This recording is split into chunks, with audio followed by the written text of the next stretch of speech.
They were surveilled 24/7 but could not resist against the party. The party uses tactics to nudge members of civilization to the state of loving Big Brother. While doing this, they watch over all the citizens as they are brainwashed. Have you ever wondered about how a lot of electronics have microphones?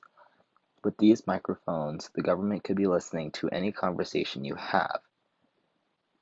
All these phone records are kept and it runs over most people's heads.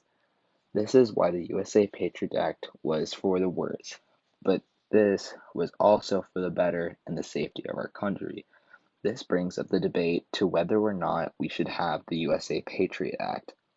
The Uniting and Strengthening America by providing appropriate tools required to intercept and obstruct terrorism act, also known as the Patriot Act, was created in response to the 9/11 terrorism attacks. George Bush stated, "The law allows our intelligence and law enforcement officials to continue to share information. It allows them to continue to use tools against terrorists that they use against drug dealers and other criminals. It will improve our nation's security while we safeguard the civil liberties of our people. The legislation strengthens the Justice Department so it can better detect the disrupt terrorist threats, and the bill gives law enforcement new tools to combat threats to our citizens from international terrorists to local drug dealers." President George W. Bush. Oceanic societies rest ultimately on the belief that Big Brother is omnipotent and that the party is infallible. Orwell 2:12. People thought that the government could protect them, and even more, they were extremely scared and afraid. In President Bush's speech, he makes it seem like he is certain that he and the United States government will prevent terrorism attacks. This is really similar to 1984 because many people put a lot of faith in Big Brother. It says, "It must be so because every human is doomed to die," which is the greatest of all failures.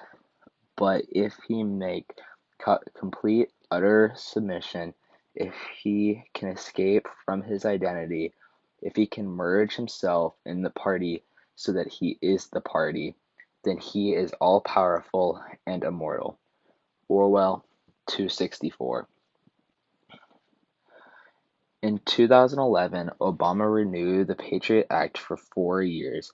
He included wiretaps, searching for business records, and conducting surveillance of lone wolves. This included people who the FBI believed to be linked to terrorism-related activities. An important section of Section 215 lets the government virtually spy on anyone and everyone. They can get any information as long as it is deemed to be relevant to an ongoing terrorism warning. Patriot Act takes advantage of the NSL's. NSL is an administration subpoena is when a federal agency issues a subpoena without proper judicial oversight. An NSL is a national security letter, which is an administration subpoena. They used They use these NSLs to spy on people. The NSLs are important because they let agents to get access to reports that they wouldn't be able to get without the USA Patriot Act. They get access to credit card history and bank history along with phone and computer records. This is essentially the FBI taking advantage of the USA Patriot Act. If you look at the efficiency rate of the NSLs, they are extremely low. Under less than 0.0000519% of the time, there is success. One of 192,499 NSLs, one was terrorist related. This information is from 2003 to 2006. Also, from 2003 to 2005, there were 143,074 NSLs that piled up, and 53 of them were criminal related. 17 dealing with money laundering, 17 dealing with immigration, and 19 dealing with fraud. But wait, zero related to terrorism. From this, you can see that we aren't gaining anything.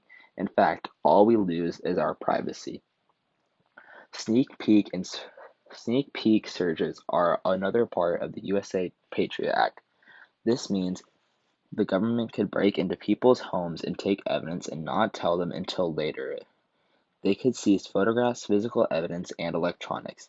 This violates the Fourth Amendment, which is the right of the people to be secure in the persons, houses, papers, and effects against unreasonable searches and seizures shall not be violated, and no warrant shall issue, but upon probable cause, supported by oath or affirmation, and particularly described for the place to be searched and the persons or things to be seized.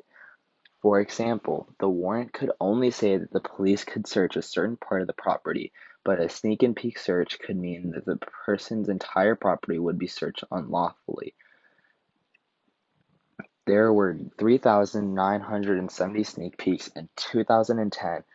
76 were drug-related, 24 were related to other, and less than 1% were terrorism-related.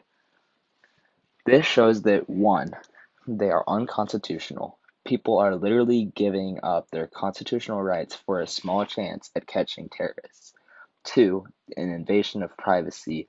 And 3, this doesn't actually work in catching terrorists. With this, they use fear to get the acts put into action and become very hard to get rid of. In 1984, it says a party member lives from birth to death under the eye of the thought police. Even when he is alone, he can never be sure that he is alone. Wherever he may be, asleep or awake, working or resting, in his bath or in bed, he can be inspected without warning, and without knowing that he is being inspected, nothing that he does is indifferent. Orwell 2:10. This is like the sneak peek searches, because people can be searched/watched without knowing it. I think the US government should surveil as much as they need in the sense that they still give citizens privacy. It's important because they don't want they to be spied on.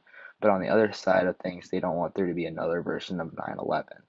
With this being an issue, I suggest there be a plan to decrease the amount of government surveillance and invasion of privacy.